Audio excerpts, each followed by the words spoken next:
Good afternoon, everyone. My name is Suci Handayani. I am a General Management MBA SPM ITB Jakarta student, and today we will discuss about the advertising wars between Coca-Cola and Pepsi, which are two beverage giants spending billion annually just to outmaneuver each other. But here is the catch. Behind their creative campaigns lies a mathematical pattern explaining why they are trapped in this wasteful cycle. Using sequential game theory, we will see how one company moves triggers the other response, and why the both of company cannot quit this battle, even when it hurts both sides.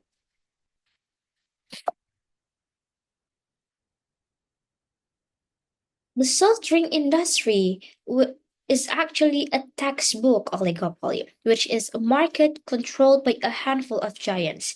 Entry barriers are sky high, whether natural, like production costs, or artificial, like patents or ad dominance.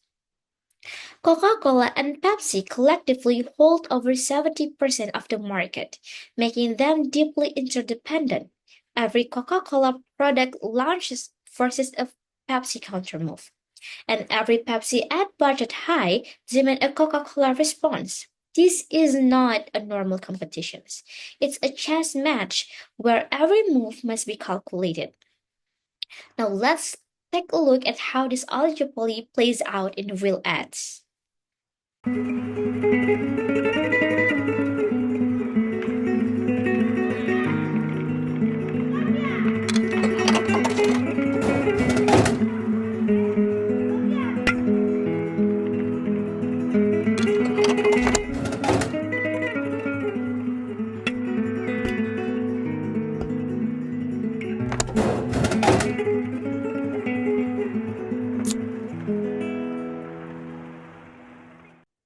This 2001 Pepsi commercial where a boy buys two Cokes just to use cans as a step stool to reach Pepsi button perfectly illustrate the psychological warfare of oligopoly competitions.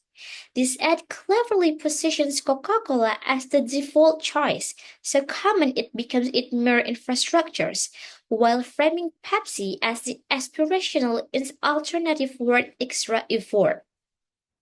This mirrors the real market dynamic where Pepsi, as the underdog, must aggressively challenge Coca-Cola's dominance through creative advertising rather than price cuts.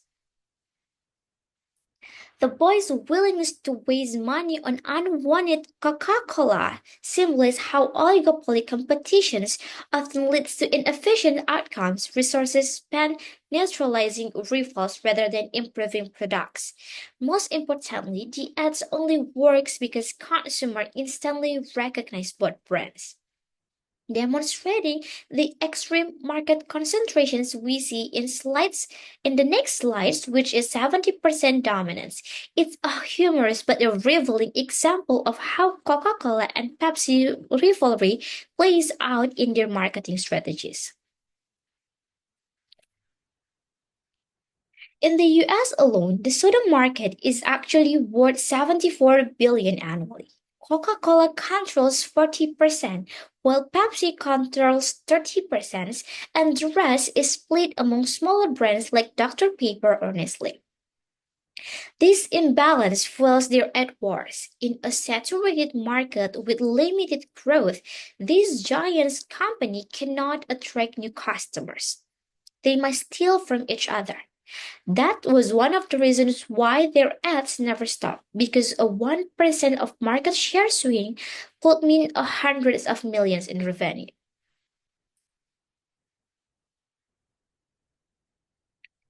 In 2024, Coca-Cola spent at least 5 billion US dollars on global ads, while Pepsi spent 3.9 billion US dollars. Hard to fathom, right? But this is oligopoly competitions when price cuts are not an option because price wars hurt everyone. All that left is branding battles. This is a non-price competitions. We're fighting not where the company didn't fight using cheaper products, but fight with flashier ads, bigger sponsorships, and more viral campaigns. And as we all see, this all traps them in a vicious cycle. Now, the question is between Coca-Cola and Pepsi, who is going to be the first move in the advertising games? Unlike simple games where everyone moves at once, Coca-Cola versus Pepsi is a sequential game. Typically, Coca-Cola moves first, launching a new campaign or sponsoring a major event. Pepsi then going to observes and giving response. Think of it like a tic-tac-toe games. If Coca-Cola plays an X in the corner, Pepsi must decide where to put its own. Except in the real world, all those moves are worth billions US dollars. Now let's break down to the decision tree. As the first mover, Coca-Cola has two choices, which is high spend by doing massive ads or doing low spend by cutting budgets. If Coca-Cola goes high, Pepsi faces a choice, which is to match their equations or play safe. The data shows that if both go high, if the both of the company goes high, Coca-Cola going to earn 10 billion US dollars while Pepsi going to earn 8 billion US dollars. But if Pepsi stays low, Coca-Cola will grab 12 billion US dollars while Pepsi gets just 6 billion. Conversely, if Coca-Cola starts low, Pepsi profits more going high by getting 11 billion US dollar versus Coca-Cola's only getting 7 billion US dollars. So no matter what Coca-Cola does, Pepsi will always prefers a high spend. And Coca-Cola anticipates this. That's why both are trapped in high spend strategies. This is what we call as Nash Equilibrium, a situations where no player can improve their outcome by unilaterally changing strategy. If Coca-Cola suddenly switches to low spend, its profits going to drop from 10 billion US dollar to 7 billion US dollar. Pepsi faces the same risk. They're like two prisoners in a prisoner's dilemma. Cooperations by both cutting ads would yield higher profits, which is 9 billion US dollar for Coca-Cola and 7 billion dollars for Pepsi.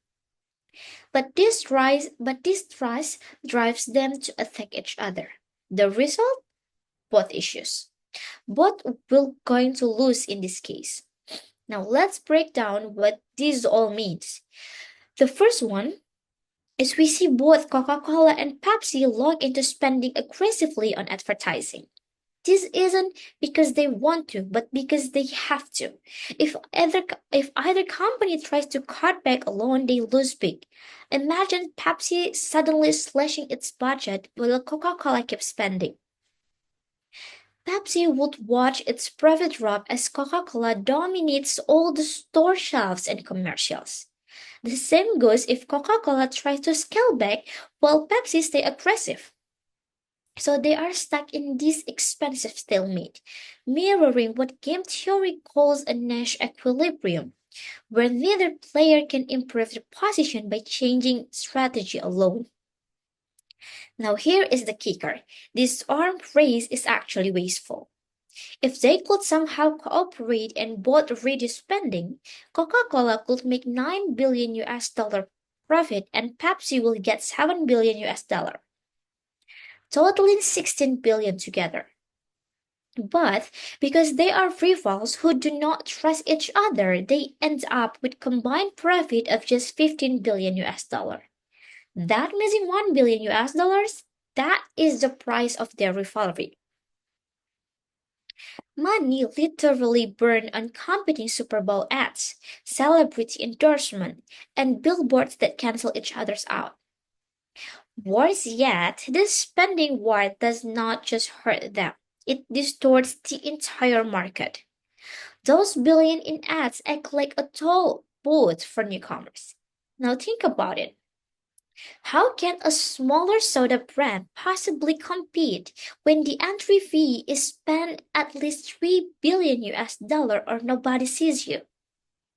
This protects Coca-Cola and Pepsi's dominant but stifles innovations in the market. And guess who ultimately pays for all those ads? Us, the customers, through higher prices at the checkout counter. So while these ad wars giving us entertaining commercials, they reveal an ugly truth. In oligopolies, what's rational for individual companies often backfires for the market as a whole.